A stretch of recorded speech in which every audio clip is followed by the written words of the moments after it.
Let's queer up business. Employees of popular gay-friendly LA restaurant have cars damaged in arson attack. Now is why. The general manager of Sorry Not Sorry on West Pico is trying to make sense of a recent arson at the Barn restaurant that left 3 employee vehicles damaged and customers and staff stunned. Someone came out back behind our fence and they poured accelerant down the hoods of 3 of our employees' cars, slashed through their tires and set them on fire. And the scariest part is that the one car was next to our propane tank cage. So a few more minutes and that actually could have been a very catastrophic, fatal event. Last Friday's incident is the latest in a string of vandalisms at the establishment. An arsonist slashed tires and poured fuel over cars parked outside gay-friendly Los Angeles restaurant, Sorry Not Sorry, before setting the vehicles on fire in a property-damaging attack the establishment's general manager called deliberate and a hate crime. The restaurant's general manager, Brandon Waller, wondered whether the restaurant, being an ally to the LGBTQ+ community, has made it a target for anti-gay criminals. It was only by a stroke of good fortune that no one was injured. The firebug struck even as a popular burlesque show was in progress inside the establishment. What's more, one of the cars the arsonist torched was parked in a highly dangerous spot. Bartender Logan Elliott told NBC Los Angeles that when he saw his car in flames, the thought that came to his mind was that he had parked next to a cabinet full of propane tanks. The fires were set just a few feet away from the DJ, the performers, and the guests. Chef Kim Vu said that no one was hurt, but there was extensive property damage. In total, the attacker burned the cars of 3 restaurant employees. The bar manager at the time doused the flames with a fire extinguisher and called the fire department and police, but the perpetrator had already fled. Let's queer up entertainment. Yes, good news. HBO announces We're Here. Hosts are being joined by Latrice Royale. Latrice Royale is set to grace TV screens sometime soon in the upcoming 4th season of HBO's hit show We're Here. The exciting news, first shared by Variety, marks a significant shift in the show's lineup. In the forthcoming season, Royale, Priyanka, Sasha Velour, and Jada Essence Hall will step into the limelight, switching things up and breathing new life into the series. The 4 beloved queens will replace the previous trio of hosts, Bob the Drag Queen, Eureka O'Hara, and Shangela, who have been at the helm for the series' first 3 seasons. In addition to changing the host, We're Here has also undergone a transformation when it comes to the format of the show as well. In previous seasons, the queens travel to a different city in each episode in an effort to spread their own signature brand of drag. That worked well for the series, but season 4 will not follow the same path. For the next run of episodes, the show will pivot its focus, instead dedicating 6 episodes to just 2 small towns in the U.S. This change promises to provide viewers with a more in-depth exploration of local political landscapes, participants, anti-LGBTQ+ legislation, and the challenges faced by the queer community in these areas. So far, where the queens will go to help people understand drag queens has not been revealed yet. Let's queer up entertainment. Lady Gaga uses her Vegas residency as a platform to support the trans community. Renowned pop sensation Lady Gaga is using her Las Vegas residency as a platform to reaffirm her status as a beloved queer icon. She's always been very vocal about her love and support of the LGBTQ+ community, and that certainly isn't changing now that trans people are under attack like never before. The pop superstar is in the middle of another run of her jazz and piano residency, during which she chose to include her single Born This Way, which all LGBTQ+ people know well.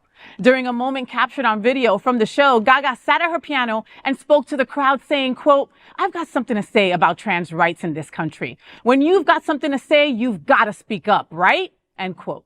This comment was met with applause and cheers. I've got something to say about trans rights in this country.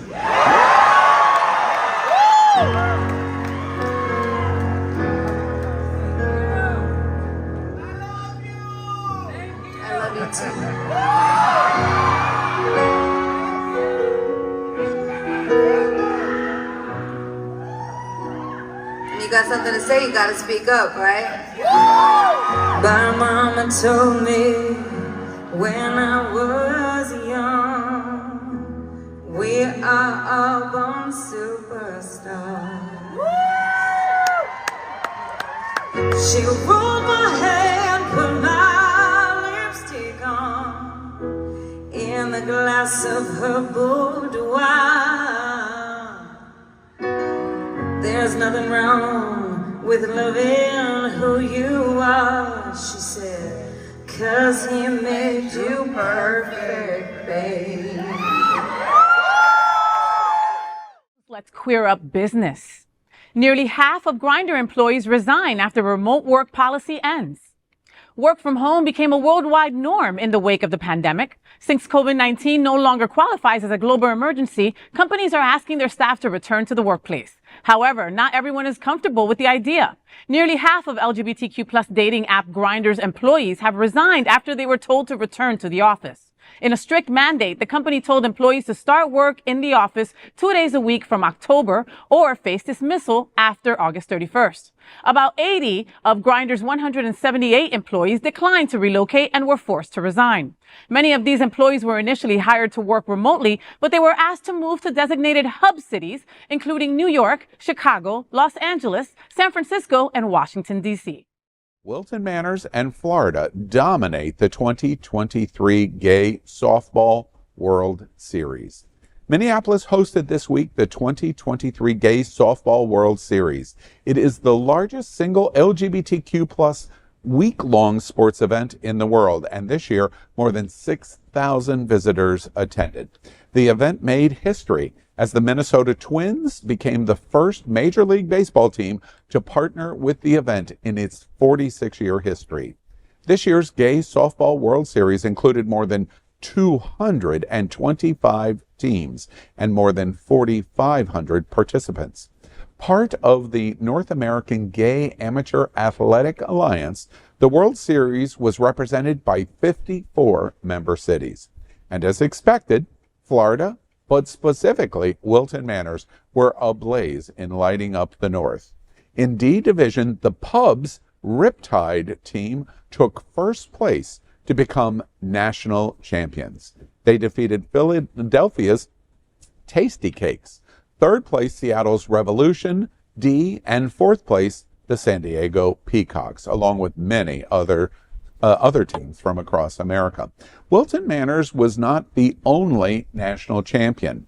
In the E Division, Orlando's Liberty Baggers also took the crown, followed by the Los Angeles team, Atlanta, and Houston. Fort Lauderdale was not yet finished, though.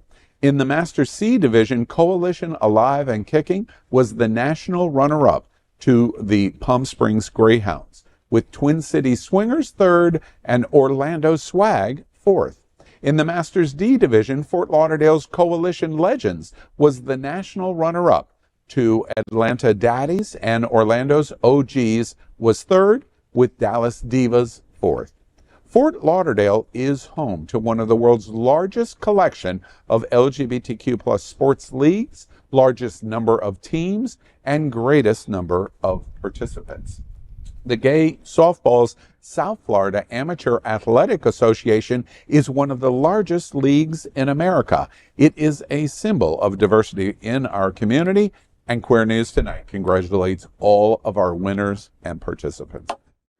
Keep watching the only television news in the world from our LGBTQ+ community, and stay informed on everything that is important for and about our diverse LGBTQ+ community.